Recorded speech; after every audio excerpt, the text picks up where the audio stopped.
Bienvenue dans le calendrier de l'Avent du Grinch de la SST. Chaque jour jusqu'au 24 décembre, je viens simplifier une question sur la nouvelle réglementation SST qui touche toutes les entreprises du Québec, même la vôtre. Aujourd'hui, pour le jour 16, je viens répondre à la question suivante. Que doit contenir un programme de prévention et un plan d'action? Un programme de prévention doit contenir notamment l'identification et l'analyse des risques, ainsi que les mesures pour les corriger et les contrôler, incluant pour les mesures de contrôle les mesures de surveillance, d'évaluation, d'entretien et de suivi.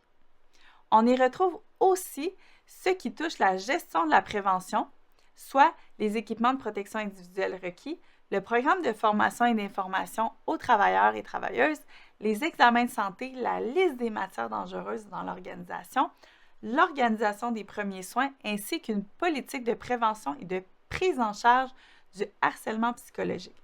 C'est complet et c'est obligatoire. Le plan d'action, tant qu'à lui, repose sur les mêmes bases, mais sans obligation formelle d'analyser les risques ni les exigences liées à l'évaluation ou le suivi dans le contrôle des risques. Les examens de santé et la liste de matières dangereuses n'y sont pas explicitement exigés non plus. Toutefois, tout risque qui aurait normalement été identifié doit quand même se retrouver dans le plan d'action. Le plan d'action s'adapte davantage à la réalité de l'établissement, des entreprises de 19 travailleurs et moins. Il tient compte des programmes de santé applicables, des règlements et des recommandations de l'agent de liaison, en SST, ou d'autres intervenants. C'est un outil de prévention plus simple, mais structuré tout de même.